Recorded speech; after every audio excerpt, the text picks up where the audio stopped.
But first, breaking tonight, President Trump says his attorney general should release whatever documents she thinks are credible concerning the late businessman and convicted sexual predator Jeffrey Epstein. It's his latest comment in the ongoing controversy that has split many of the president's supporters.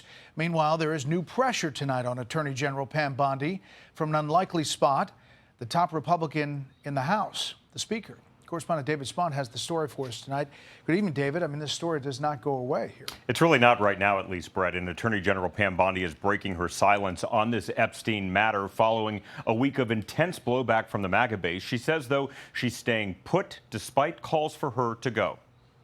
I'm going to be here for as long as the president wants me here, and I believe he's made that crystal clear. It's 4 years, well, 3.5 now, right? On anything else? Bondi, at an unrelated event on fentanyl today, declined to expand on the reported fracture in her relationship with Deputy FBI Director Dan Bongino, who threatened last week to quit over the DOJ's closure of the Epstein case with a 2-page memo. I'm not going to discuss personnel matters. I think we all are committed to working together now to make America safe again, and that's what we're doing. House Speaker Mike Johnson pushing Bondi to do a little bit more, though. Watch. She needs to come forward and explain that to everybody. I like Pam. I mean, I think she's done a good job. We need the DOJ focusing on the major priorities, so let's get this thing resolved. Well, today, President Trump, who's been tamping down the Epstein story and endorsing Pam Bondi, gave her some new latitude. The Attorney General's handled that very well.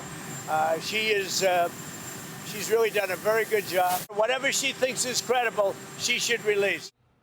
However, Jeffrey Epstein's former lawyer, Alan Dershowitz, says it may not be up to Bondi. Many of the things that are being suppressed by 2 judges in Manhattan, and they're doing it largely to protect the alleged accusers who are, in the view of the judges, victims. Pam Bondi and the Justice Department and Donald Trump are not responsible for that. Part of the reason Ghislaine Maxwell, former girlfriend and associate to Jeffrey Epstein, is appealing her conviction to the U.S. Supreme Court. But, Brett, the DOJ is asking the Supreme Court to deny Maxwell's review of the case and leave her in prison, where she's serving a 20-year sentence for conspiring with Epstein in his abuse of underage girls. Brett? But what's interesting is if Dersowitz is right, and it seems like he is pretty knowledgeable on this and has been a part of some of these cases, you wonder why the Attorney General is not saying all of that publicly, or the communication strategy here.